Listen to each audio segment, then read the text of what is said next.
ಎಲ್ರಿಗೂ ನಮಸ್ಕಾರ. ಹೇಗಿದ್ದೀರಿ? ಎಲ್ಲರೂ ಚೆನ್ನಾಗಿದ್ದೀರಿ ಅಂತ ಭಾವಿಸ್ತೀನಿ. ಎಲ್ಲ ನನ್ನ ಪ್ರೀತಿಯ ಅಂದರೆ ರಾಯರ ಭಕ್ತರ ರೂಪದಲ್ಲಿ ಸಿಕ್ಕಿರುವಂಥ ಎಲ್ಲ ನನ್ನ ಪ್ರೀತಿಯ ರಾಯರ ಪುಟ್ಟ ಪುಟ್ಟ ಪ್ರೀತಿಯ ಮಕ್ಕಳಿಗೆ ನಮಸ್ಕಾರ ಹಾಗೂ ನಿಮ್ಮ ಪ್ರೀತಿಯ ಮಹಿ ಮೋಟಿವೇಶನ್ ಯೂಟ್ಯೂಬ್ ಚಾನಲ್ಗೆ ಮತ್ತೊಂದು ಹೊಸ ವಿಡಿಯೋಗೆ ನನ್ನ ಪ್ರೀತಿಯ ಕುಟುಂಬಕ್ಕೆ ಪ್ರೀತಿಯಿಂದ ಸ್ವಾಗತ.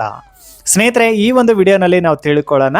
ಈ ತಿಂಗಳು 29ನೇ ತಾರೀಕು ನಮಗೆ ಒಂದು ವಿಶೇಷವಾದಂಥ ದಿನ ಇದೆ. ಅದೇ ನಮಗೆ ಗುರುಪೂರ್ಣಿಮಾ ದಿನ ನಾವು ಗುರುಗಳಿಗೆ ವಿಶೇಷವಾಗಿ ಕೃತಜ್ಞತೆಯನ್ನು ಸಲ್ಲಿಸೋಕೆ ಒಂದು ಪವಿತ್ರವಾದಂತಹ ದಿನ. ಪ್ರತಿದಿನ ಕೂಡ ನಾವು ಪೂಜಿಸ್ತೀವಿ. ಪ್ರತಿ ಗುರುವಾರ ಕೂಡ ನಾವು ನಮಗೆ ಗುರುಗಳು ಅಂತ ಅಂದರೆ ಶ್ರೀ ಗುರು ರಾಘವೇಂದ್ರ ಸ್ವಾಮಿಗಳು, ಮಂತ್ರಾಲಯ ಪ್ರಭುಗಳು, ನಮ್ಮ ಗುರುಗಳು, ನಮ್ಮ ಅಪ್ಪ, ನನ್ನ ತಂದೆ, ನನ್ನ ಕಾಪಾಡ್ತಿರುವಂತಹ ದೈವ ಗುರು.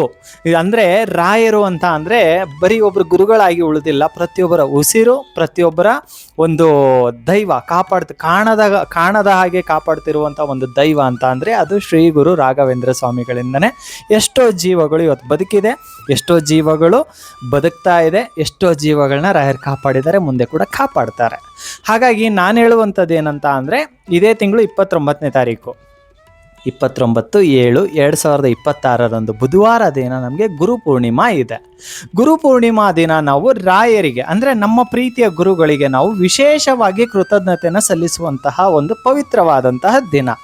ಹಾಗಾದರೆ ನಾವು ಯಾವ ರೀತಿ ರಾಯರಿಗೆ ಕೃತಜ್ಞತೆಯನ್ನು ಸಲ್ಲಿಸ್ಬೋದು ಅಂದರೆ ನೋಡಿ, ಇವಾಗ ನಮಗೆ ತುಂಬಾ ಇಷ್ಟವಾದಂತಹ ಒಂದು ಜೀವಕ್ಕೆ ನಾವೇನಾದರೂ ಕೂಡ ಒಂದು ಉಡುಗೊರೆನ ಕೊಡ್ತೀವಿ ಅಂತ ಅಂದರೆ ರಾಯರೇನು ಬಯಸ್ತಾರೆ ನಮ್ಮಿಂದ? ರಾಯರು ಬಯಸೋದೇನಂತ ಅಂದರೆ ನಮ್ಮ ಮುಖದಲ್ಲಿ ಯಾವಾಗಲೂ ನಗು ಇರಬೇಕು, ಧೈರ್ಯದಿಂದ ರಾಯರು ಇದ್ದಾರೆ ಅಂತ ಧೈರ್ಯದಿಂದ ಇರಬೇಕು. ಅದೇ ರೀತಿ ರಾಯರು ಕಾಪಾಡ್ತಾರೆ ಕೂಡ. ಆದರೆ ನಾವು ಏನಾದರೂ ಒಂದಿಷ್ಟು ಸೇವೆಗಳನ್ನ ಮಾಡಿ ರಾಯರಿಗೆ ಮತ್ತಿಷ್ಟು ಹತ್ರ ಆಗ್ಬೋದಾ, ವಿಶೇಷವಾಗಿ ರಾಯರ ಅನುಗ್ರಹವನ್ನು ನಾವು ಪಡ್ಕೋಬೋದಾ ಅಂತ ಅಂದರೆ ತುಂಬ ಸರಳ ಸೇವೆಗಳನ್ನ ನಾನು ತಿಳಿಸ್ಕೊಡ್ತೀನಿ. ದಯವಿಟ್ಟು ಇದರಲ್ಲಿ ಯಾವುದಾದ್ರೂ ಒಂದು ನೀವು ದಯವಿಟ್ಟು ಮಾಡಿ ಅಂತ ಹೇಳೋಕ್ಕೆ ಇಷ್ಟಪಡ್ತೀನಿ. ನಾನೇ ನಿಮಗೆ ಅದ್ದೂರಿಯಾಗಿ ಖರ್ಚು ಮಾಡೋಕ್ಕೆ ಯಾವತ್ತೂ ಕೂಡ ಹೇಳಿದವನಲ್ಲ, ಹೇಳೋದು ಇಲ್ಲ, ಆಯಿತಾ? ನಾನು ಹೇಳುವಂಥದ್ದು ಏನಂತ ಅಂದರೆ ನಿಮಗೆ ಯಾರಿಗೆಲ್ಲ ಶಕ್ತಿ ಇದೆ ಅಂತ ಅಂದರೆ ಬುಧವಾರ ದಿನ ಇದೆ, ಸರಿನಾ? ಇವಾಗ ನಮಗೆ ಚಾತುರ್ಮಾಸ ಶುರುವಾಗೋದ್ರಿಂದ ಈಗ ತರಕಾರಿಗಳಾಗಲಿ ಮತ್ತು ತೆಂಗು ಆಗಲಿ ಅಂದರೆ ಎಳ್ನೀರಿನ ಅಭಿಷೇಕ ಮಾಡಿಸೋಕ್ಕೂ ಬರೋದಿಲ್ಲ, ತೆಂಗಿನಕಾಯಿನ ಮಠಗಳಿಗೆ ಕೊಡೋಕ್ಕೂ ಕೂಡ ಬರೋದಿಲ್ಲ ನಮಗೆ ಚಾತುರ್ಮಾಸ ಪ್ರಾರಂಭ ಆಗೋದ್ರಿಂದ. ಹಾಗೆ ಸುಗಂಧ ದ್ರವ್ಯಗಳು ಕೂಡ ಪೂಜೆಗೆ ಬರೋದಿಲ್ಲ, ಸರಿನಾ? ಇಷ್ಟ ಆಯಿತು. ಇವು ಯಾವುದೂ ಕೂಡ ಬರೋದಿಲ್ಲ. ತೆಂಗಿನಕಾಯಿ ಬರೋದಿಲ್ಲ, ನಮಗೆ ತರಕಾರಿಗಳು ಕೂಡ ಕೊಡೋಕ್ಕೆ ಬರೋದಿಲ್ಲ ರಾಯರ ಮಠಕ್ಕೆ, ಹಾಗೂ ತೆಂಗಿನಕಾಯಿ ಹೊಡೆಯೋಕ್ಕೆ ಬರೋದಿಲ್ಲ, ಅದನ್ನೇ ಎಳ್ನೀರು ಅಭಿಷೇಕ ಕೂಡ ಮಾಡೋಕ್ಕೆ ಬರೋದಿಲ್ಲ. ಬಾಳೆಹಣ್ಣು ಕೂಡ ನೈವೇದ್ಯಕ್ಕೆ ಇಡುವ ಹಾಗೆ ಇಲ್ಲ. ಎಲ್ಲಿಂದ ಪ್ರಾರಂಭ ಆಗುತ್ತೆ ಅಂತ ನನ್ನ ನೆಕ್ಸ್ಟ್ ವಿಡಿಯೋನಲ್ಲಿ ನಾನು ತಿಳಿಸ್ಕೊಡ್ತೀನಿ. ಈ ಸದ್ಯಕ್ಕೆ ಮಾತ್ರ ಇಲ್ಲಿಂದ ನೀವು ಚಾತುರ್ಮಾಸ ಪ್ರಾರಂಭ ಆಗುತ್ತೆ, ಅದಕ್ಕೋಸ್ಕರ ಹೇಳ್ತಾ ಇದ್ದೀನಿ. ಇದೆಲ್ಲ ಕೊಡೋಕ್ಕೆ ಬರೋದಿಲ್ಲ. ಹಾಗಾದರೆ ನಾವು ರಾಯರ ಸೇವೆನ ಯಾವ ರೀತಿ ಮಾಡ್ಬೋದು? ಹತ್ತಿರ ರಾಯರ ಮಠ ಇತ್ತಂದರೆ ಯಾವ ರೀತಿ ಮಾಡ್ಬೋದು, ಮನೇಲಿ ಮಾಡಿದರೆ ಯಾವ ರೀತಿ ಮಾಡ್ಬೋದು ಅನ್ನೋದ್ರ ಬಗ್ಗೆ ತಿಳಿಸ್ಕೊಡ್ತೀನಿ. ನಿಮಗೆ 29ನೇ ತಾರೀಕು ಮನೇಲಿ ಮಾಡೋರು, ಯಾಕಂದರೆ ಮನೇಲಿ ಮಾಡುವಂಥ ಅಕ್ಕ ತಂಗಿರು ತುಂಬ ಜನ ಇದ್ದೀರಾ, ಅಣ್ಣ ತಮ್ಮಂದಿರು ಕೂಡ ತುಂಬ ಜನ ಇದ್ದೀರಾ. ಮನೇಲಿ ಮಾಡುವಂಥವ್ರು ಏನಂತ ಅಂದರೆ ಹತ್ತಿರದಲ್ಲಿ ರಾಯರ ಮಠ ಇಲ್ಲ ಅಂತ ಅಂದರೆ ನೀವೇನು ಮಾಡಿ ಅಂತ ಅಂದರೆ ರಾಯರಿಗೆ ನೈವೇದ್ಯಕ್ಕೆ ಅಂದ ಕಲ್ ಸಕ್ರಿಯೆ ಆಗಲಿ, ಸ್ವಲ್ಪ ಸಕ್ಕರೆ ಆಗಲಿ, ಕೆಂಪು ಸಕ್ಕರೆ ಆಗಲಿ, ತುಪ್ಪ ಆಗಲಿ, ಸರಿನಾ? ಇಷ್ಟನ್ನು ನೀವು ಮಾಡ್ಬೋದು. ವಿಶೇಷವಾಗಿ ಏನಂತ ಅಂದರೆ ರಾಯರಿಗೆ ಇಷ್ಟವಾದಂತಹ ಮಾವಿನ ಹಣ್ಣು ಅಥವಾ ಮಾವಿನ ಹಣ್ಣಿನ ಸ್ವೀಕರಣೆ, ಸರಿನಾ? ಇದನ್ನು ನೀವು ರಾಯರಿಗೆ ಪ್ರಸಾದ ರೂಪದಲ್ಲಿ ನೈವೇದ್ಯಕ್ಕೆ ಅಂತ ಇಡಬಹುದು, ಸರಿನಾ? ರಾಯರ ಮಠಕ್ಕೆ ಕೊಡ್ತೀನಿ ಅಂತ ಅಂದರೂ ಕೂಡ ನೀವು ಇದನ್ನೇ ಮಾಡ್ಬೋದು.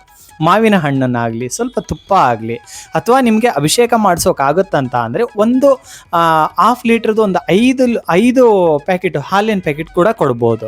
ರಾಯರ ಮಠದಲ್ಲಿ ನೀವು ಅಭಿಷೇಕ ಮಾಡುವಂಥ ಹಾಲು ಸುಮ್ಮನೆ ನಿಮಗೆ ವೇಸ್ಟ್ ಅಂತೂ ಆಗೋದಿಲ್ಲ. ತುಂಬ ಜನ ಅನ್ಕೊತಿರ್ತಾರೆ ವೇಸ್ಟ್ ಆಗಿಬಿಡುತ್ತಲ್ಲ, ಯಾರಿಗಾದರೂ ಕೊಟ್ಟರೆ ಹೊಟ್ಟೆ ತುಂಬ ಇದು ಮಾಡ್ತಾರಂತ. ಖಂಡಿತವಾಗ್ಲೂ ಕೂಡ ಅದು ಮತ್ತೆ ಪ್ರಸಾದದ ರೂಪದಲ್ಲಿನೇ ನಮಗೆ ಸಿಗುವಂಥದ್ದಾಗಿರುತ್ತೆ, ವೇಸ್ಟ್ ಅಂತೂ ಖಂಡಿತ ಆಗೋದಿಲ್ಲ, ಸರಿನಾ? ನೀವು ರಾಯರ ಮಠಕ್ಕೆ ಹಾಲಾಗಲಿ ಮೊಸರಾಗಲಿ ನೀವು ಅವತ್ತಿನ ದಿನ ಬೆಳಗ್ಗೆ ಹೋಗಿ ಕೊಡಬಹುದು. ಅಂದರೆ ಹಿಂದಿನ ದಿನನೇ ಪರಿಚಯ ಇತ್ತು ಅಂದರೆ ಕೊಟ್ಟು ಬಂದ್ಬಿಡಿ, ಗುರುಗಳೇ ನಾನು ಈ ಥರ ರಾಯರಿಗೆ ನಾಳೆ ಗುರುಪೂರ್ಣಿಮಾ ಇದೆ ಅಲ್ವಾ, ನಾನೊಂದು ಸರಳ ಸೇವೆನ ಮಾಡಬೇಕಂತ ಇದ್ದೀನಿ, ನನ್ನ ಕಡೆಯಿಂದ 1-2 ಪ್ಯಾಕೆಟ್ ಮೊಸರು ಅಥವಾ ಹಾಲು ನಾನು ಕೊಡಿಸ್ಬೇಕಂತ ಇದ್ದೀನಿ, ಬೆಳಗ್ಗೆ ಬೇಗ ಬಂದು ಕೊಟ್ಟು ಹೋಗ್ತೀನಿ ಅಥವಾ ಇವಾಗಲೇ ಕೊಡಿಸಿ ಹೋಗ್ತೀನಿ ನಡೆಯುತ್ತಾ ಅಂತ ಕೇಳಿ ನೀವು ಕೊಟ್ಟು ಬರುವಂಥದ್ದು. ನಿಮ್ಮ ಹೆಸರು ಎಲ್ಲವೂ ಕೂಡ ಹೇಳಿ ಬರಬೇಕು. ರಾಯರಿಗೆ ಗೊತ್ತು, ಅಲ್ಲಿ ಗುರುಗಳಿಗೂ ಕೂಡ ಹೇಳಿ ನಿಮ್ಮ ಕೈಲಾದಷ್ಟು 11 ರೂಪಾಯಿ ಆಗಲಿ 51 ರೂಪಾಯಿ ಆಗಲಿ ಅವರಿಗೆ ಪ್ರೀತಿಯಿಂದ ದಕ್ಷಿಣೆನ ಕೊಟ್ಟು ನಿಮ್ಮ ಕೈಲಾದಷ್ಟು ಅಷ್ಟು ಇಷ್ಟು ಅಂತ ನಾನು ಹೇಳ್ತಾ ಇಲ್ಲ, ಅಷ್ಟನ್ನು ಅವ್ರಿಗೆ ಕೊಟ್ಟು ನಿಮ್ಮ ಕುಟುಂಬದ ಹೆಸರನ್ನಾಗಲಿ ಅಥವಾ ರಾಯರೇ ಅಂತ ಕೂಡ ಹೇಳಿ ಬರ್ಬೋದು ನೀವು. ಯಾಕಂದರೆ ರಾಯರು ಕೂಡ ನಮ್ಮಲ್ಲಿ ಒಬ್ಬರಾಗ್ಬಿಟ್ಟಿದ್ದಾರಲ್ವ, ರಾಯರ ಮಕ್ಕಳು ಅಂತ ಅಂದಮೇಲೆ ರಾಯರೇ ಅಂತ ಹೇಳಿದ್ರು ಕೂಡ ಸಾಕು, ಸರಿನಾ? ಎಲ್ಲವೂ ಕೂಡ ಹೇಳಿಬಿಟ್ಟು ನೀವು ಬರುವಂಥದ್ದು ಕೂಡ ಮಾಡ್ಬೋದು. ನಾನು ಹೇಳುವಂಥದ್ದು ಏನಂತ ಅಂದರೆ ಅಧಿಕವಾಗಿ ಖರ್ಚು ಮಾಡಬೇಡಿ. ಇನ್ನು ಆಗಲ್ಲಪ್ಪ ನಮಗೆ ರಾಯರ ಮಠಕ್ಕೆ ಹೋಗೋಕ್ಕಾಗ್ತಾ ಇಲ್ಲ, ಮನೇಲಿ ಪೂಜೆ ಮಾಡೋಂಗಿಲ್ಲ ಮನೇಲಿಲ್ಲ. ಕೆಲವರು ಹೇಳ್ತಾ ಇರ್ತಾರೆ ನಮ್ಮ ಮನೇಲಿ ಸೂತ್ಕ ಇದೆ ನಾವು ಮಾಡೋಕ್ಕೆ ಬರಲ್ಲ ಅಂತ ಹೇಳ್ತೀರಾ. ನಿಮಗೂ ಕೂಡ ಹೇಳ್ತೀನಿ, ರಾಯರ ಹೆಸರ ಮೇಲೆ ಯಾರಿಗೋ ಊಟ ಕೊಡಿಸ್ಬಿಡಿ, ರಾಯರ ಹೆಸರ ಮೇಲೆ ಯಾರಿಗೋ ಒಬ್ಬರಿಗೆ ಊಟವನ್ನು ಕೊಡಿಸ್ಬಿಡಿ. ಈ ವಿಡಿಯೋನಲ್ಲಿ ಒಂದು ವಿಶೇಷವಾದಂಥ ಮಾಹಿತಿ ಕೂಡ ನಿಮಗೆ ನಾನು ತಿಳಿಸ್ಕೊಡ್ತಾ ಇದ್ದೀನಿ. ಏನಂತ ಅಂದರೆ ಭಾನುವಾರ ದಿನ ಒಬ್ಬರು ವಿಶೇಷವಾದಂಥ ಗುರುಗಳು ನಮ್ಮ ರಾಯರ ಮಠಕ್ಕೆ ಬರ್ತಾ ಇದ್ದಾರೆ, ಒಂದು ರಾಯರ ಮಠಕ್ಕೆ ಬರ್ತಾ ಇದ್ದಾರೆ. ಅವರ ಒಂದು ಬ್ರಾಹ್ಮಿ ಮುಹೂರ್ತದಲ್ಲಿ ಅವರು ಪೂಜೆನ ಮಾಡೋರಿದ್ದಾರೆ. ಅವರ ಒಂದು ಪೂಜೆ ಮಾಡುವಂಥ ಒಂದು ಲೈವ್ ಪ್ರೋಗ್ರಾಮನ್ನು ನಾನು ನಮ್ಮ ಯೂಟ್ಯೂಬ್ ಚಾನಲಲ್ಲಿ ನಾನು ರಾಯರ ಮಠದಲ್ಲಿನೇ ಕೊಡ್ತಾ ಇದ್ದೀನಿ. ಅದು 4 ಗಂಟೆಗೆ ಬ್ರಾಹ್ಮಿ ಮುಹೂರ್ತದಲ್ಲಿ ಪೂಜೆ ಶುರುವಾಗುತ್ತೆ, ಸರಿನಾ? ಲೈವ್ ಕೂಡ ಕೊಡ್ತೀನಿ, ಇಲ್ಲಾಂದರೆ ವಿಡಿಯೋ ಆದರೂ ಕೂಡ ಮಾಡಿರ್ತೀನಿ. ಲೈವ್ ತುಂಬ ಜನಕ್ಕೆ ನೋಡೋಕ್ಕಾಗುತ್ತಂತ ಅಂದರೆ ಅಷ್ಟು ಬೆಳಗ್ಗೆ ನೋಡೋಕ್ಕಾಗುತ್ತೋ ಇಲ್ವೋ ಗೊತ್ತಿಲ್ಲ, ಸಾಧ್ಯವಾದರೆ ಲೈವ್ ಕೊಡ್ತೀನಿ, ಇಲ್ಲಾಂದರೆ ಅವ್ರು ಮಾಡಿದಂಥ ಪೂಜೆದು ಒಂದು ವಿಡಿಯೋ ಕೂಡ ಅಪ್ಲೋಡ್ ಮಾಡ್ತೀನಿ ನಾನು. ದಯವಿಟ್ಟು ಕೂಡ ನಾನೇನು ಹೇಳ್ತೀನಿ, ಅಂಥ ಒಂದು ವಿಶೇಷವಾದಂಥ ಗುರುಗಳು ನಮಗೆ ಸಿಗೋದು ಅಪರೂಪ, ಅದು ನಮ್ಮ ರಾಯರ ಮಠದಲ್ಲಿ, ಸರಿನಾ?